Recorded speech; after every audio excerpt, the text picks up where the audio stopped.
Rules on Civil Procedure, Rule 70, Forcible Entry and Unlawful Detainer, Section 1.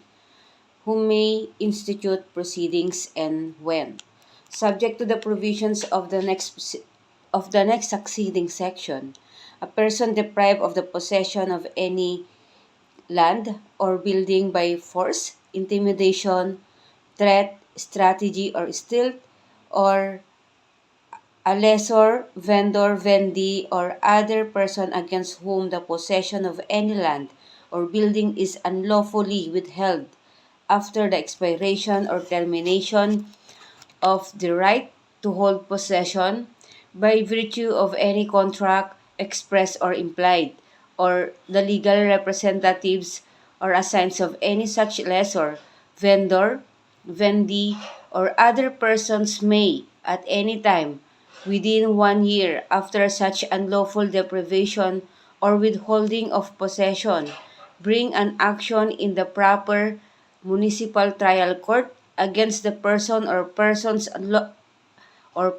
unlawfully withholding or depriving of possession, or any person or persons claiming under them for the restitution of such possession together with damages and costs. Section 2. Lessor to proceed against lessee only after demand. Unless otherwise stipulated, such action by the lessor shall be commenced only after demand to pay or comply with the conditions of the lease, and to vacate if made upon the lessee, or by serving written notice of such demand upon the person found on the premises, or by posting such notice on the premises if no person be found thereon, and the lessee fails to comply therewith after 15 days in the case of a land, or 5 days in the case of building. Section 3. Summary Procedure. Except in cases covered by the agricultural tenancy laws, or when the law otherwise expressly provided,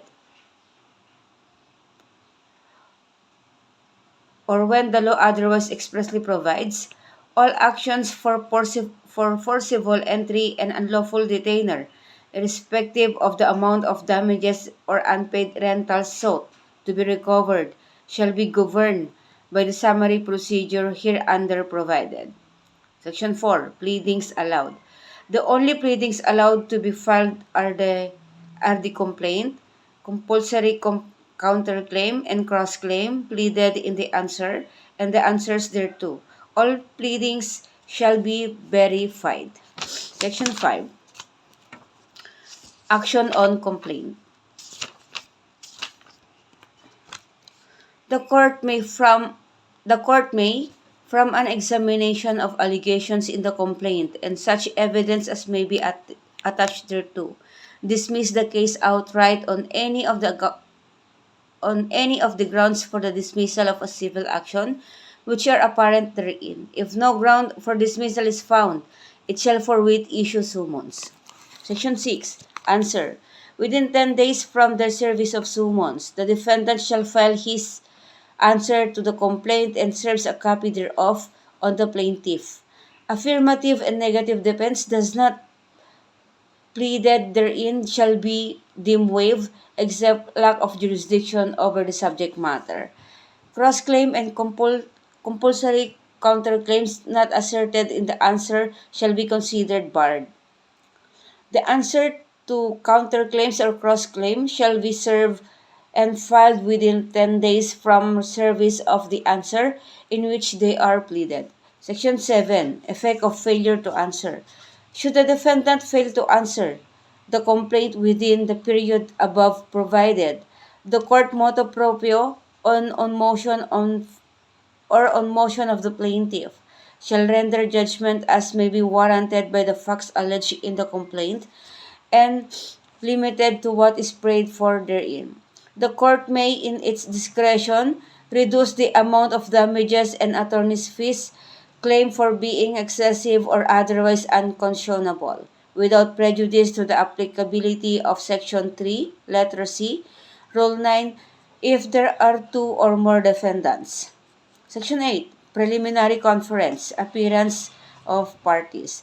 Not later than 30 days after the last answer is filed, a preliminary conference shall be held. The provisions of Rule 18 on the pre-trial shall be applicable to the preliminary conference unless inconsistent with the provision of this rule. The failure of the plaintiff to appear in the preliminary conference shall be cause for the dismissal of his complaint. The defendant, who appears in the absence of the plaintiff, shall be entitled to judgment on his counterclaim in accordance with the next preceding section. All cross-claims shall be dismissed. If a sole defendant shall fail to appear, the plaintiff shall likewise be entitled to judgment in accordance with the next preceding section.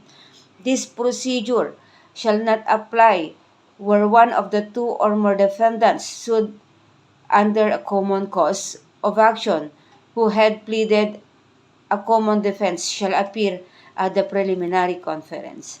No postponement of the preliminary conference shall be granted except for highly meritorious grounds and without prejudice to such sanctions as the court in the exercise of some discretion may impose on the movant. Section 9. Record of preliminary conference. Within 5 days after the termination of the preliminary conference, the court shall issue an order stating the matters taken up therein, including but not limited to 1. Whether the parties have arrived at an amicable settlement, and if so, the terms thereof. 2. The stipulations or admissions entered into by the parties. 3. Whether on the basis of the pleadings and the stipulation and admissions made by the parties, judgment may be rendered without the need of further proceedings, in which event the judgment shall be rendered within 30 days from the issuance of the order. 5. A clear specification of material facts which remain controverted, and 5. Such other matters intended to expedite the disposition of the case. Section 10. Submission of affidavits and position papers. Within 10 days from receipt of the order mentioned in the next preceding section, the parties shall submit the affidavit of their witnesses and other evidence on the factual issues defined in the order, together with their position paper, setting forth the law and the facts relied upon by them. Section 11. Period for rendition of judgment. Within 30 days after receipt of the affidavits and position papers, or the expiration of the period for filing the same, the court shall render judgment. However, should the court find it necessary to clarify certain material facts, if it may, during the said period, issue an order specifying the matters to be clarified, and require the parties to submit affidavits or other evidence on the said matters within 10 days from receipt of said order. Judgments shall be rendered within 15 days after the receipt of the last affidavit or the expiration of the period for filing the same. The court shall not resort to the foregoing procedure just to gain time for the rendition of the judgment. Section 12. Referral for conciliation. Cases requiring referral for conciliation where there is no showing of compliance with such requirement shall be dismissed without prejudice and may be revived only after that requirements shall have been complied with. Section 13. Prohibited pleadings and motions. The following petitions, motions, or pleadings shall not be allowed. 1. Motion to dismiss the complaint except on the ground of lack of jurisdiction over the subject matter or failure to comply with Section 12. 2. Motion for bill of particulars. 3. Motion for new trial or for reconsideration of a judgment or for reopening of trial. 4. Petition for relief from judgment. 5. Motion for extension of time to file pleadings, affidavits, or any other paper. 6. Memoranda. 7. Petition for certiorari, mandamus, or prohibition against any interlocutory order issued by the court. 8. Motion to declare the defendant in default. 9. Dilatory motion for postponement. 10. Reply. 11. Third-party complaints. 12. Intervention. Section 14. Affidavits. The affidavits required to be submitted under this rule shall state only facts of direct personal knowledge of the affiants, which are admissible in evidence, and shall show their competence to testify to the matters stated therein. A violation of this requirement may subject the party or the counsel who submits the same to disciplinary action, and shall be caused to expugn the inadmissible affidavit or portion thereof from the records. Section 15. Preliminary injunction. The court may grant preliminary injunction in accordance with the provisions of Rule 58 hereof to prevent the defendant from committing further acts of dispossession against the plaintiff. A possessor deprived of his possession through forcible entry or unlawful detainer may within 5 days from the filing of the complaint present a motion in the action of forcible entry or unlawful detainer for the issuance of a writ of preliminary mandatory injunction to restore him in his possession. The court shall decide the motion within 30 days from the filing thereof. Section 16. Resolving defense of ownership. When the defendant raises the defense of ownership in his pleadings and the question of possession cannot be resolved within deciding the issue of ownership, the issue of ownership shall be resolved only to determine the issue of possession. Section 17. Judgment.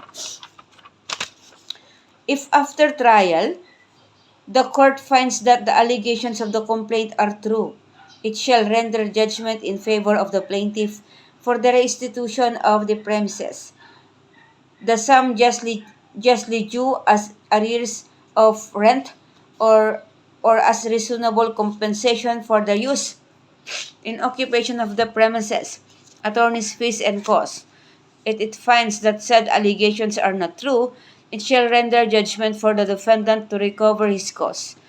If a counterclaim is established, the court shall render judgment for the sum found in arrears from either party and award costs as justice requires. Section 18. Judgment conclusive only on possession and conclusive in actions involving title or ownership. The judgment rendered in an action for forcible entry or detainer shall be conclusive with respect to the possession only, and shall in no wise bind the title or affect the ownership of the land or building. Such judgment shall not bar the action between the same parties respecting title to the land or building. The judgment or final order shall be appealable to the appropriate regional trial court, which shall decide the same on the basis of the entire record of the proceedings held in the court of origin, and such memoranda and or brief as may be submitted by the parties or required by the regional trial court. Section 19. Immediate execution of judgment. How to stay same. If judgment is rendered against the defendant, execution shall issue immediately upon motion, unless an appeal has been perfected and the defendant to stay execution files a sufficient supersedes bond approved by the MTC and executed in favor of the plaintiff to pay the rents, damages, and costs accruing down to the time of the judgment appealed from, and unless during the pendency of the appeal, he deposits with the appellate court the amount of the rent due from time to time under the contract. if any, as determined by the judgment of the MTC. In the absence of the contract, he shall deposit with the RTC the reasonable value of the use and occupation of the premises for the preceding month and period at the rate determined by the judgment of the lower court, or before the 10th day of each succeeding month or period. The supersedes bond shall be transmitted by the MTC with the other papers to the clerk of regional trial court to which the action is appealed. The amount so paid to the appellate court shall be deposited with said court or authorized government depository bank and shall be held there until the final disposition of the appeal, unless the court, by agreement of the interested parties, or in the absence of reasonable grounds of opposition to a motion to withdraw, or for justifiable reason, shall decree otherwise.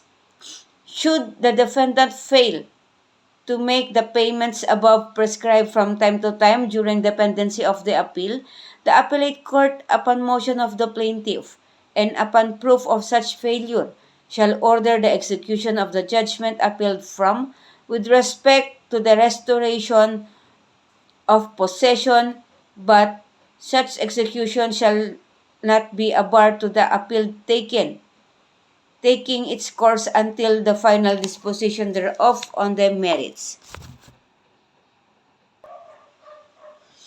After the case is decided by the RTC, any money paid to the court by the defendant for purposes of the stay of execution shall be disposed of in accordance with the provisions of the judgment of the RTC in any case wherein it appears that the defendant has been deprived of the lawful possession of the land or building pending the appeal by virtue of the execution of the judgment of the MTC.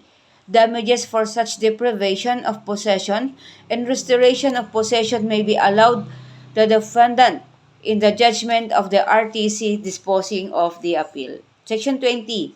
Preliminary mandatory injunction in case of appeal. Upon motion of the plaintiff, within 10 days from the perfection of the appeal to the RTC, the latter may issue a writ of preliminary mandatory injunction to restore the plaintiff in possession if